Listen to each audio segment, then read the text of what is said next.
ഇനി big boss കിടന്ന് ഇങ്ങനെ ഷോ ഓഫ് കാണിച്ചാല് ഇനി ഒരു അടുത്ത വാണിംഗ് ഒന്നുമില്ല, ഉടനെ പുറത്താക്കും എന്നാണ് പറഞ്ഞേക്കുന്നത്. ബിഗ് ബോസിന്റെ താക്കീതാണ്. രതീഷിനോടാണ് മെയിൻലി. ജയിൽ നോമിനേഷന്റെ രതീഷിന്റെ പേര് പറഞ്ഞു എല്ലാവരും കൂടി. പിന്നെ ജയിലില് ജിൻഡോയും രതീഷും കൂടിയാണ് പോകുന്നത്. അവിടെ വെച്ച് ജാനുമായിട്ട് കുറച്ച് രാത്രി സംസാരങ്ങളൊക്കെ നടന്ന് ജാനു മുറുക്കും തേടി റൂമിലേക്ക് പോയിട്ടുണ്ട്. മൂർഖൻ എന്ന് പറഞ്ഞ് മൂർഖനെ എടുത്തോണ്ട് വരും. ഈ ജയിൽ നോമിനേഷനൊക്കെ നടത്തിയതൊക്കെ ശരി തന്നെ. പക്ഷേ ക്യാപ്റ്റൻസി നോമിനേഷനിലും രതീഷിന്റെ പേര് വന്നിട്ടുണ്ട്. അതെ, ക്യാപ്റ്റൻസി നോമിനേഷനിലും രതീഷിനെ ക്യാപ്റ്റനായി കാണാൻ വേണ്ടിയിട്ട് ഒരുപാട് പേര് ആഗ്രഹിക്കുന്നുണ്ട്. പക്ഷെ രതീഷ് ക്യാപ്റ്റൻസി നോമിനേഷനിൽ വന്നില്ല. അതിന് പകരം 3 പേരാണ് വന്നേക്കുന്നത്. ഇതിൽ ഒരാള് നാളെ ക്യാപ്റ്റൻ ആവും, നാളെ ക്യാപ്റ്റൻസി ടാസ്ക് ഉണ്ടാവും. അയാൾ പവർ ടീമിന്റെ കൂടെ ആയിരിക്കും താമസം. അപ്പൊ അർജുൻ എങ്ങോട്ട് പോകും? അയാളുടെ ഇടയിൽ, അതായത് അയാളെ വന്ന റൂമിൽ, അയാൾ ഏത് ടീമിൽ നിന്നാണോ വന്നത് ആ റൂമിലേക്കായിരിക്കും അർജുൻ പോകുന്നത്, ആ ടീമിലേക്ക്. അതൊക്കെ നമുക്ക് കണ്ടറിയാം. അപ്പൊ ലൈവ് അപ്ഡേറ്റ് ആയിട്ട് വന്നേക്കാൻ എല്ലാവർക്കും നമസ്കാരം. ഞാൻ നിങ്ങളുടെ സ്വന്തം രേവതി. വീഡിയോ ആയിട്ട് ചാനൽ സബ്സ്ക്രൈബ് ചെയ്യണം, ലൈക്ക് ചെയ്യണം, കമന്റ് ചെയ്യണം. അപ്പോൾ ക്യാപ്റ്റൻസി ടാസ്കിന് വേണ്ടിയിട്ട് ക്യാപ്റ്റൻസി നോമിനേഷൻ, അതിന് 3 പേരുടെ പേര് പറയാൻ പറഞ്ഞിട്ടുണ്ടായിരുന്നു. അപ്പൊ പവർ ടീം ഒഴികെ ബാക്കി എല്ലാവരെയും ക്യാപ്റ്റൻസിക്ക് വേണ്ടി നോമിനേറ്റ് ചെയ്യാം. പവർ ടീമിന് പിന്നെ പറയണ്ടല്ലോ, പവറുകളുടെ പൂരമാണ്. ഈ പവർ ടീമിന്റെ ഒരു പ്രത്യേകത എന്ന് പറഞ്ഞാൽ ഈ ഒരു സെയിം പവർ ടീമിന് 4 ആഴ്ച വരെ പവർ ടീമായിട്ട് ഇരിക്കാം കണ്ടിന്യൂസ്ലി 4 ആഴ്ച വരെ. അതിൽ കൂടുതൽ ഇരുന്നാൽ പിന്നെ ഈ വർഷം മൊത്തം ഇരിക്കേണ്ടി വരും, അല്ലെങ്കിൽ ഈ സീസൺ മൊത്തം ഇരിക്കേണ്ടി വരും. അപ്പം പക്ഷേ ജയിക്കണം. പവർ ടീം ചാലഞ്ച് വരുമ്പോൾ ജയിച്ചു കഴിഞ്ഞാൽ കണ്ടിന്യൂസ് അങ്ങനെ 4 പ്രാവശ്യമേ ഇരിക്കാൻ പറ്റുള്ളൂ. അത് കഴിഞ്ഞ് മാറിക്കൊടുക്കേണ്ടി വരും, വേറൊരു ടാസ്ക് നടത്തും. അതാണ് സംഭവം.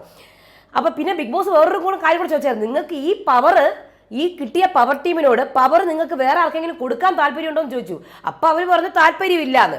പല ഗെയിമുകളും വേണമെങ്കിൽ കളിക്കാം, അവസരങ്ങളൊക്കെ ബിഗ് ബോസ് കൊടുക്കുന്നുണ്ട് കേട്ടോ. അപ്പോൾ ക്യാപ്റ്റൻസിക്ക് വേണ്ടി നോമിനേഷന് വേണ്ടി 3 പേരുകളാണ് ഓരോരുത്തരടുത്ത് ചോദിച്ചിട്ടുള്ളത്. ഒരുപാട് പേര് പറഞ്ഞ പേരുകൾ ഞാൻ പറയാം. റസ്മിൻ്റെ പേര് ഒരുപാട് പേര് പറഞ്ഞിട്ടുണ്ട്. അതെ, പുള്ളിക്കാരി ഷൗട്ട് ചെയ്ത് കഴിഞ്ഞാൽ വീടൊക്കെ അങ്ങ് മിണ്ടാതെയാവും, എല്ലാ ഡ്യൂട്ടി നന്നായിട്ട് ചെയ്യും, എല്ലാവരോടും സംസാരിക്കും. ഇതൊക്കെയാണ് റസ്മിനെ കുറിച്ച് പറഞ്ഞത്. പിന്നെ പറഞ്ഞ പേര് സുരേഷിൻ്റെ പേരാണ്. പിന്നെ കേട്ട ഒരു ഏറ്റവും കൂടുതലുള്ള പേര് അപ്സരയുടെ പേരാണ്. അപ്സരയ്ക്ക് നല്ല കൺട്രോളിങ് പവർ ഉണ്ട്, എല്ലാവരെയും നല്ല കൺട്രോൾ ചെയ്ത് വെക്കും എന്നൊക്കെയുള്ള. പിന്നെ കേട്ട പേരാണ് നമ്മുടെ ജാസ്മിൻ്റെ പേര്. ജാസ്മിൻ, ഇപ്പോൾ രതീഷൊക്കെ പറയുന്നത്, റോക്കിയൊക്കെ പറയുന്നുണ്ടായിരുന്നു, ജാസ്മിൻ ഏതറ്റം വരെയും പോകും പിടിച്ച് സ്വന്തം കാര്യം നേടാൻ വേണ്ടിയിട്ട്, അല്ലെങ്കിൽ സ്വന്തം കാര്യം പിടിച്ച് നിർത്താൻ വേണ്ടിയിട്ട്. പിന്നെ കേട്ട പേര് രതീഷിൻ്റെ പേരാണ്. രതീഷിനെ ഒന്ന് കാണണം ക്യാപ്റ്റനായിട്ട്. ഇത്രമാത്രം കോലാഹലവും ഇത്രമാത്രം പ്രശ്നങ്ങൾ ഉണ്ടാക്കുന്ന രതീഷ് ക്യാപ്റ്റനായാൽ നമ്മളെ എങ്ങനെ മിണ്ടാതെയാക്കും എന്നുള്ളത് കാണണം എന്ന് പറഞ്ഞിട്ടാണ് രതീഷിൻ്റെ പറയുന്നത്. പിന്നെ പറയുന്ന പേരാണ് സിജോയുടെ പേര്. സിജോ ഭയങ്കര പോയിന്റുകൾ വെച്ചാണ് ഗെയിം കളിക്കുന്നത്. സിജോ പിന്നെ പവർ ടീം പ്രത്യേകം പറഞ്ഞിട്ടുണ്ട്, പവറുതാന്ന്. പവർ കിട്ടിയാൽ സിജോ എങ്ങനെ കളിക്കും എന്നുള്ളത് കാണണം എന്നും കുറേ പേര് പറയുന്നുണ്ട്. പിന്നെ കേട്ട പേര് നൂറയുടെ പേര് സുരേഷ് പറഞ്ഞിട്ടുണ്ട്, നൂറയ്ക്കും ചാൻസ് കിട്ടണം എന്നുള്ളത്. പിന്നെ ഇത്രയും പേരുടെ പേരുകളാണ് മെയിൻലി എല്ലാവരും പറഞ്ഞേക്കണം. അങ്ങനെ അപ്സര, ജാസ്മിൻ വന്നില്ല, സിജോ, അതേപോലെ ഒരാളും കൂടിയുണ്ട്, അപ്സര, സിജോ, അതേപോലെ റസ്മിൻ. ഈ 3 പേരാണ് ക്യാപ്റ്റൻസി നോമിനേഷന് വേണ്ടി വന്നേക്കുന്നത്. നാളെ ഇവർക്ക് തമ്മിൽ ഒരു മത്സരം ഉണ്ടാവും, എന്നിട്ട് ഇവരിൽ ഒരാൾ ക്യാപ്റ്റൻ ആവും. അപ്പോൾ ഇതിൽ അത്രയ്ക്ക് ഇഷ്ടപ്പെടാത്ത ഒരാളുണ്ട്, അത്രയ്ക്കൊന്നും വിഷമായി. അപ്സര വന്നത്, റസ്മിനും വന്നു, പക്ഷെ ജാസ്മിൻ വന്നില്ല. ജാസ്മിൻ ഇച്ചിരി ഒരു വിഷമമുണ്ട്. അപ്പം പറയുന്നുണ്ട് അപ്സരയ്ക്ക് മിക്കവാറും സമാധാനത്തിന്റെ പാതയിലായിരിക്കും എന്നൊക്കെ പറയുന്നുണ്ട്. അപ്സരയ്ക്ക് വിഷമമുണ്ട് റോക്കിയുടെ കാര്യത്തിൽ. ഈ റോക്കിയുടെ വിഷയമൊക്കെ രതീഷിനോട് പറയുന്നുണ്ട്. അതായത് റോക്കി മനഃപൂർവ്വമാണ് തോറ്റുകൊടുത്തത്, വിട്ടുകൊടുത്തത് സിജോ ടീമിന് വേണ്ടിയിട്ട്. ഇന്നലെ ചലഞ്ച് ടാസ്ക് നടക്കുമ്പം എനിക്ക് കയറണ്ട, പവർ റൂമിൽ എനിക്ക് കയറാൻ ഇഷ്ടമല്ല, കാര്യം ഭയങ്കര പ്രഷറാണ്, ആ റൂമിൽ കയറിക്കഴിഞ്ഞാൽ നമ്മളെ പ്രേക്ഷകർ ഇഷ്ടപ്പെടത്തില്ല. അത് കറക്റ്റാണ് കേട്ടോ. കുറച്ചൊക്കെ റോക്കി പറഞ്ഞത് പ്രേക്ഷകർ പെട്ടെന്ന് ഇഷ്ടപ്പെട്ടാൽ നമ്മൾ പണിഷ്മെന്റ് കൊടുക്കേണ്ടി വരും, നമ്മുടെ തലയിൽ ഒരുപാട് ഭാരമാണ്, പവർ കൂടിക്കഴിഞ്ഞാൽ ഭാരവും കൂടും, താല്പര്യമില്ല, അതുകൊണ്ട് അത് സിജോയ്ക്ക് പൊക്കോട്ടെ എന്ന് പറഞ്ഞു. അതുപോലെ തന്നെ മുടിയനും ഋഷിയും അവരുടെ കൂടെ നിന്നു, അവരുടെ കൂടെ അൻസിബയും നിന്നു. അങ്ങനെ എനിക്ക് വിഷമമായി, അതുകൊണ്ടാണ് ഞാൻ കരഞ്ഞതെന്നൊക്കെ നമ്മുടെ അപ്സര രതീഷിനോട് പറയുന്നുണ്ട്. അതുപോലെ തന്നെ ഇന്നലെ നടന്ന ടാസ്ക് ഉണ്ട്, പലരെയും നന്നായിട്ട് അറിയാൻ പറ്റുന്ന ടാസ്ക്. ആ ടാസ്കിൽ പോലും റോക്കി പറഞ്ഞേക്കെയാണ് ഈ ടാസ്ക് കള്ളമാണോ ഇല്ലയോ, ഇവർക്ക് സിസിലി എന്ന് പറഞ്ഞ അമ്മയുണ്ടോ ജിൻഡോയ്ക്ക് അല്ലയോ എന്നൊക്കെ അറിയാൻ വേണ്ടിയിട്ടുള്ള ടാസ്ക്കാണ്. അപ്പോൾ രതീഷ് അയ്യോ ഇവൻ എന്തൊക്കെയാണ് ഈ പറയുന്നത് എന്ന് പറഞ്ഞ് രതീഷും അപ്സരയും റോക്കിയെ കുറിച്ച് സംസാരിക്കുന്നുണ്ട്. അതേപോലെ സിജോയും സുരേഷും. സിജോ പറയുന്നുണ്ട് ഒരുപാട് പേര് എന്നെ സ്ട്രോങ് പ്ലെയർ എന്ന് പറഞ്ഞാണ് നോമിനേറ്റ് ചെയ്തത്, ഞാൻ അവരെ പക്ഷേ നല്ല ഗെയിമേഴ്സ് എന്ന് മാത്രമേ പറഞ്ഞിട്ടുള്ളൂ.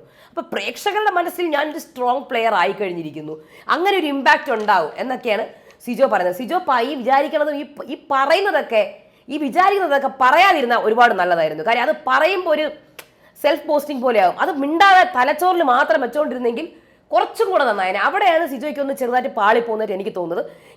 ഈ ചിന്തിക്കുന്ന കാര്യമൊക്കെ സത്യമാണ്. ഗെയിം അടിസ്ഥാനത്തിൽ വളരെ നല്ല കാര്യമാണ്. സിജോ ചിന്തിക്കുന്നതൊക്കെ നല്ല രീതിയിൽ നല്ല പ്രോപ്പർ ഗെയിമാണ്, കറക്റ്റാണ്. പക്ഷെ അതിങ്ങനെ പറയുമ്പോഴേ അത് നമുക്ക് പ്രേക്ഷകർക്ക് ഇട്ടുതരണ്ട, നമുക്ക് പ്രേക്ഷകർ കേൾക്കണ്ട. സിജോയുടെ അത് മൈൻഡ് ഗെയിമായിട്ട് സിജോ മൈൻഡിൽ വെക്കേണ്ടതാണ് ഈ കാര്യങ്ങളൊക്കെ. അതിങ്ങനെ പറയുമ്പം നമുക്ക് ഓഹോ അപ്പൊ ഇവന് മനസ്സിലായി.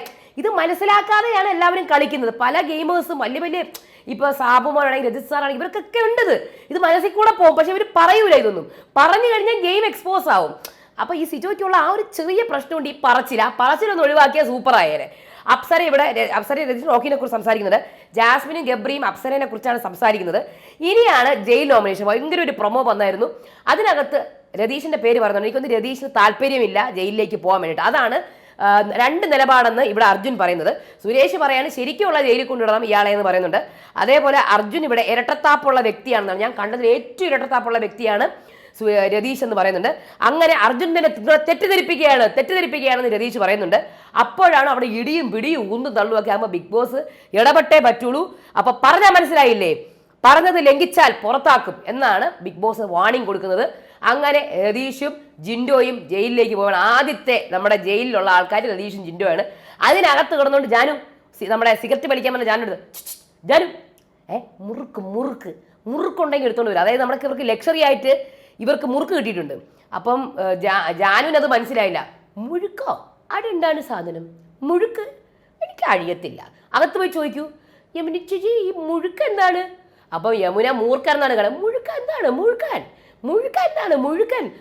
മൂർഖൻ എന്നാണ് യമുന പറയുന്നത്. അപ്പൊ അങ്ങനെ ഒരു ചെറിയ ക്ലിപ്പ് വന്നിട്ടുണ്ട്. അപ്പൊ അങ്ങനെ ക്യാപ്റ്റൻസിയിൽ നാളെ ഇവർ 3 പേരും വരും. നല്ല ടാസ്ക് ആയിരിക്കും.